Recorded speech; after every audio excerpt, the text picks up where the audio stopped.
Hello दोस्तों, कैसे हैं आप लोग। हमारे यूट्यूब चैनल जेके सर बायोलॉजी में आपका स्वागत है। और आज आप लोगों के लिए जो टॉपिक है वो है फोटोसिंथेसिस यानी प्रकाश संश्लेषण से संबंधित।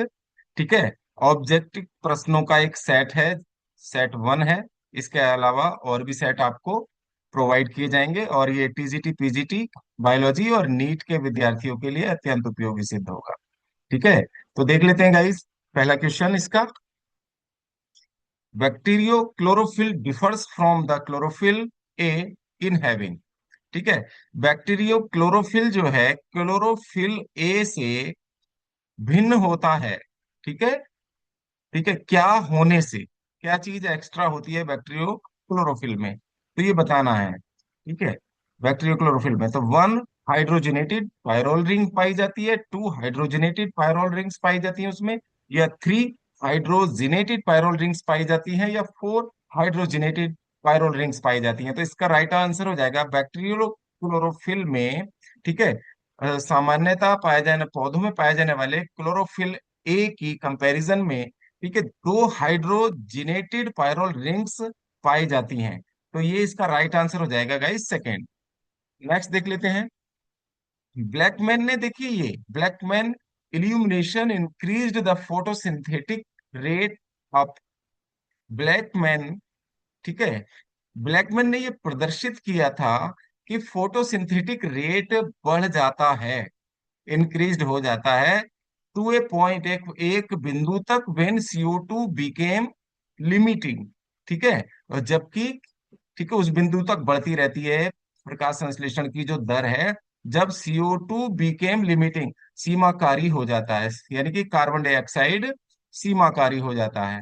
अगर light, if light was not limiting, यदि प्रकाश सीमाकारी नहीं है तो टेम्परेचर बीइंग बिकेम लिमिटिंग, तब तापमान सीमाकारी हो जाता है। लेकिन इमर्सन फाउंड दैट, इमर्सन ने पाया कि दैट मैक्सिमम CO2 फिक्सेशन, ज्यादातर कार्बन डाइऑक्साइड का जो स्थिरीकरण है, would be achieved with brief flash of light. ठीक है। कार्बन डाइऑक्साइड का फिक्सेशन तब ज्यादा होता है जब फ्लैश लाइट कम दी जाती है। तो अब ये बताना है, mark the correct statement in the following. अब इसमें जो है राइट आंसर आपको चुनना है। तो हिंदी में पढ़ लेते हैं। ब्लैकमैन ने प्रदर्शित किया कि प्रकाश बढ़ाने से, यानी कि फोटोसिंथेसिस की दर, रेट ऑफ फोटोसिंथेसिस, ठीक है, उस पॉइंट तक बढ़ेगा जब CO2 कैसा हो जाता है, लिमिटिंग फैक्टर हो जाता है। और यदि प्रकाश लिमिटिंग नहीं था तो टेम्परेचर सीमाकारी हो जाता है। इमर्सन ने यह पाया कि अधिकतम CO2 स्थिरीकरण तब होगा जब प्रकाश की अत्यंत कम फ्लैश दी जाती है।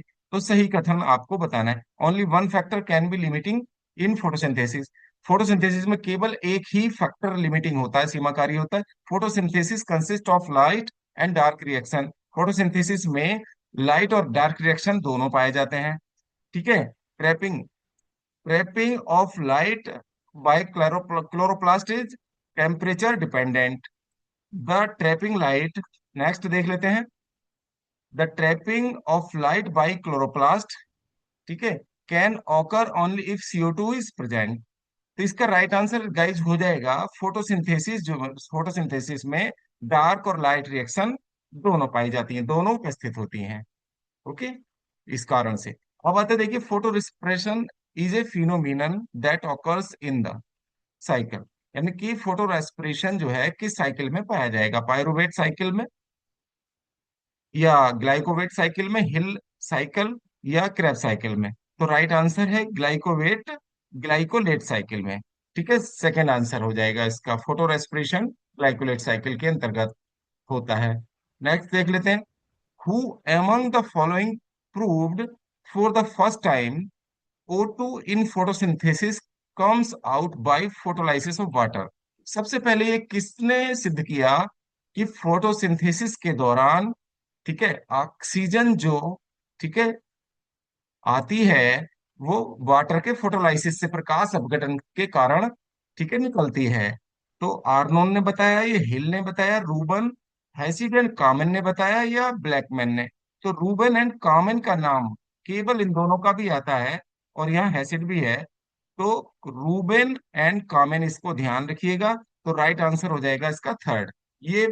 ठीक है। सबसे पहले इन्होंने ही बताया था कि प्रकाश संश्लेषण की क्रिया में जो ऑक्सीजन है वो जल के प्रकाश अपघटन से फोटोलाइसिस के द्वारा उत्पन्न होती है। अब बता, which of the following radio active, हाँ, radioactive isotope was employed by Kelvin for tracing the path of carbon in photosynthesis। Kelvin ने प्रकाश संश्लेषण में कार्बन के मार्ग को जानने के लिए कौन से रेडियो एक्टिव आइसोटोप का प्रयोग किया था, यूज किया था, कौन सा कार्बन आइसोटॉप यूज किया था? ठीक है, प्रकाश संश्लेषण में कार्बन पथ जानने के लिए किसने? केल्विन ने। तो केल्विन ने जो यूज किया था, कार्बन 11, कार्बन 14, या ऑक्सीजन 18, या ठीक है फास्फोरस 35। तो इसका राइट आंसर है कार्बन 14, कार्बन 14 का उपयोग इसने किया था केल्विन ने। ठीक है, कार्बन पथ ध्यान रखेंगे इसके, कार्बन पथ जानने के लिए प्रकाश संश्लेषण में। तो अब आता है the energy wastage occurs during, ऊर्जा की हानि सबसे ज्यादा किस में होती है? ठीक है, डार्क रिएक्शन में, फोटो रेस्पिरेशन में, फोटोसिंथेसिस में, नॉन ऑफ दीज। तो ये होती है फोटो रेस्पिरेशन में, यानी प्रकाश श्वसन में। फोटो रेस्पिरेशन किस में? ठीक है, प्रकाश श्वसन में, प्रकाश श्वसन। और प्रकाश, ये सवाल भी एक बार पूछा गया था कि फोटो रेस्पिरेशन या प्रकाश श्वसन किस में पाया जाता है? तो ये पाया जाता है ऑक्सीसोम में। ठीक है, ऑक्सीसोम में। नेक्स्ट देख लेते हैं, पर ऑक्सीसोम, पर ऑक्सीसोम में। ओके, पर ऑक्सीसोम में प्रकाश श्वसन यानी कि फोटो रेस्पिरेशन पाया जाता है, इसको ध्यान रखेंगे। अब आता है which of the following equation most, ठीक है, adequately sums up the photosynthetic reaction. ठीक है, प्रकाश संश्लेषण की क्रिया को कौन से रिएक्शन दर्शाता है पर्याप्त रूप से? बिल्कुल ठीक, कौन सी रिएक्शन है प्रकाश संश्लेषण की? CO2 प्लस H2O, फिर CH2O प्लस O2। तो ये नहीं है, ठीक है, ये रिएक्शन नहीं होती। C6H12O6, 6O2, 6CO2, 6H2O। ठीक है, ये भी नहीं है।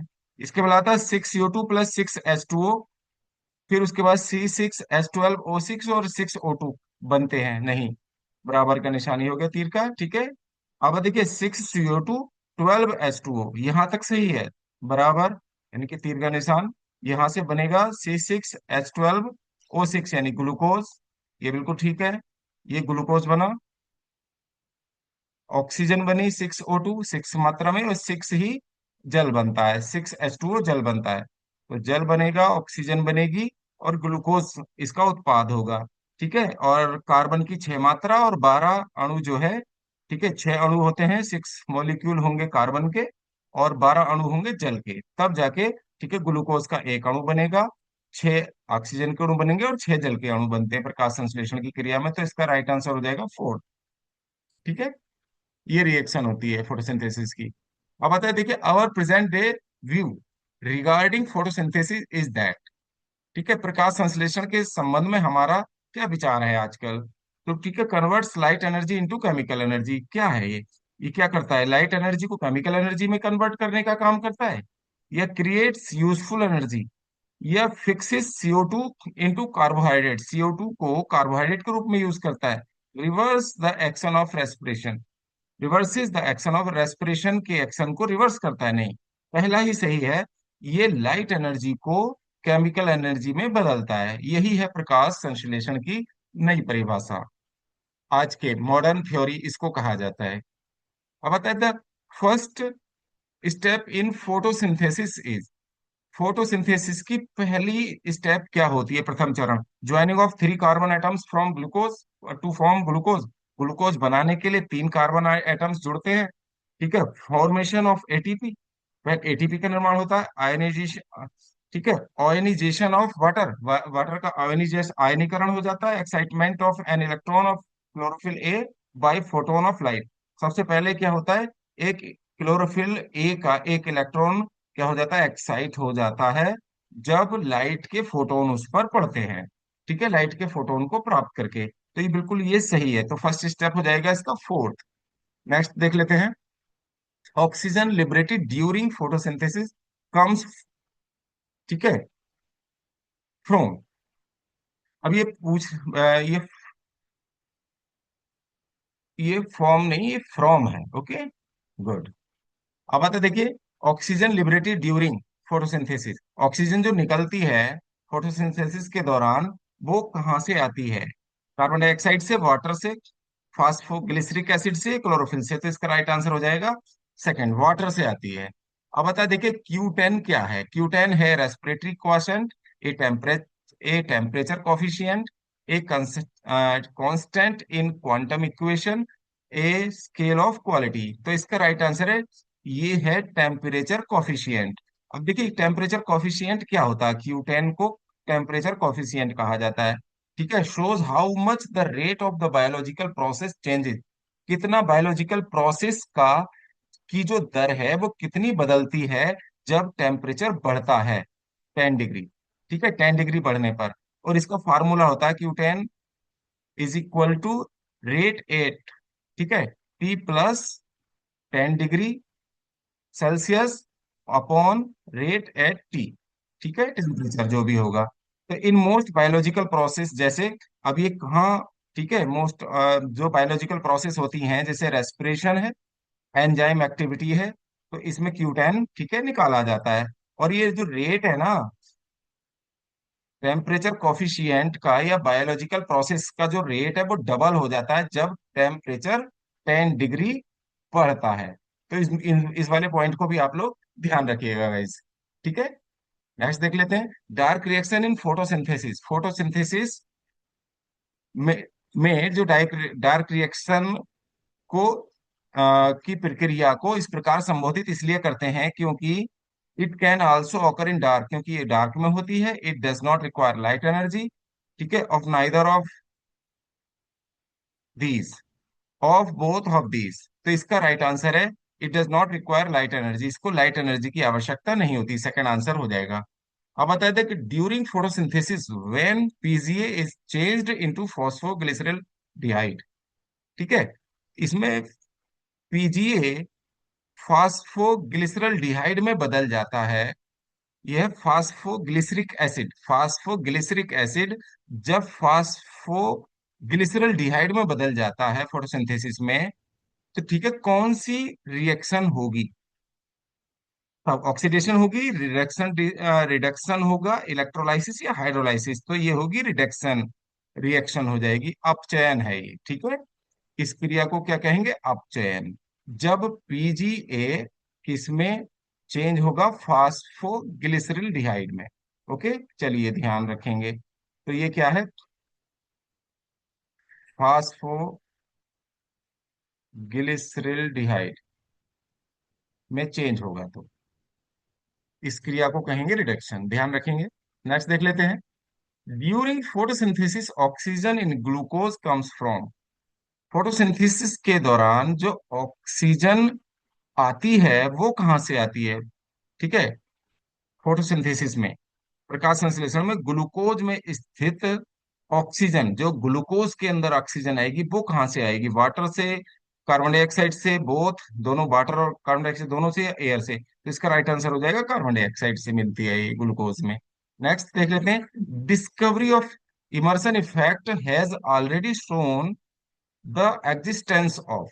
इमर्शन प्रभाव का जो आविष्कार है, उपस्थित उपस्थिति प्रदर्शित कर चुका है।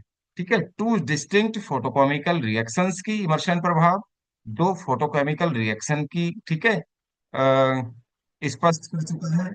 फोटोकेमिकल रिएक्शंस के बारे में, लाइट या डार्क रिएक्शन ऑफ फोटोसिंथेसिस के बारे में बताता है, या फोटो फास्फोराइलेशन के बारे में बताता है, फोटो रेस्पिरेशन के बारे में। तो ये बताता है टू डिस्टिंक्ट फोटोकेमिकल रिएक्शंस के, बिल्कुल स्पष्ट, यानी कि, ठीक है, प्रकाश रासायनिक अभिक्रियाओं के बारे में बताता है इमर्शन प्रभाव। ठीक है, अब बता देखिए, heme is constituent of one type of electron transport substance. Heme एक प्रकार के इलेक्ट्रॉन अभिगमन का घटक होता है।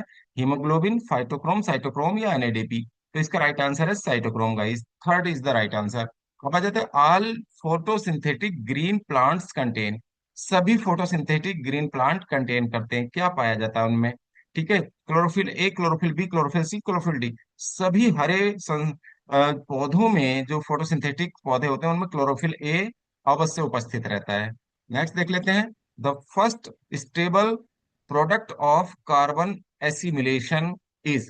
कार्बन एसिमिलेशन का यानी कि कार्बन स्वांगीकरण का जो प्रथम स्थायी उत्पाद है, स्थिर उत्पाद है, वो क्या है? तो इसका है फास्फोग्लिसरिक एसिड, ग्लूकोज, स्टार्च या पायरुविक एसिड। तो इसका राइट आंसर है फास्फोग्लिसरिक एसिड। ठीक है, पीजीए। पीजीए जो है, पीजीए क्या है ये? ठीक है, ध्यान रखेंगे कार्बन एसिमिलेशन का प्रथम स्थिर उत्पाद है। ओके, स्टेबल प्रोडक्ट होगा ये, इसको इसको कह सकते हैं फर्स्ट प्रोडक्ट। अब आता है देखिए, for chlorophyll formation in plastids of green plants which two elements are needed. ठीक है, हरे पौधों के जो प्लास्टिड्स में क्लोरोफिल का निर्माण करने के लिए किन दो एलिमेंट्स की जरूरत होती है, ये बताना है। आयरन और कैल्शियम की होती है, आयरन एंड मैग्नीशियम की होती है, सोडियम एंड कॉपर की होती है, या नाइट्रोजन एंड क्लोराइड की होती है। तो राइट, इसका इसका जो आंसर है गाइस, वो आयरन और मैग्नीशियम की आवश्यकता होती है। ठीक है, प्लस क्लोरोफिल का निर्माण करने के लिए हरित लवक के अंदर। देखिए, मैग्नीशियम ये सेंट्रल एटम होता है, सेंट्रल एटम है जो क्लोरोफिल मॉलिक्यूल का, क्लोरोफिल मॉलिक्यूल के अंदर। ठीक है, और ये डायरेक्टली क्या करता है, क्लोरोफिल का एक स्ट्रक्चर है। मैग्नीशियम जो है, मैग्नीशियम क्या है, क्लोरोफिल का एक पार्ट है, भाग है। और जबकि आयरन की बात करें तो ये essential for chlorophyll synthesis, chlorophyll synthesis के लिए आयरन आवश्यक होता है। ठीक है, तो जबकि ये खुद उसका पार्ट नहीं होता क्लोरोफिल का, जबकि आयरन पार्ट नहीं होता, जबकि एमजी जो है क्लोरोफिल का एक पार्ट भी है अपने आप में। इन दोनों की ही जरूरत रहती है। ठीक है, क्लोरोफिल का सिंथेसिस करने के लिए, इसको ध्यान रखिएगा, आयरन की और मैग्नीशियम की। नेक्स्ट देख लेते हैं। चलिए गाइज, यहाँ ये जो टॉपिक है कंप्लीट हो जाता है फर्स्ट सेट। नेक्स्ट सेट में आप लोगों से मिलते हैं।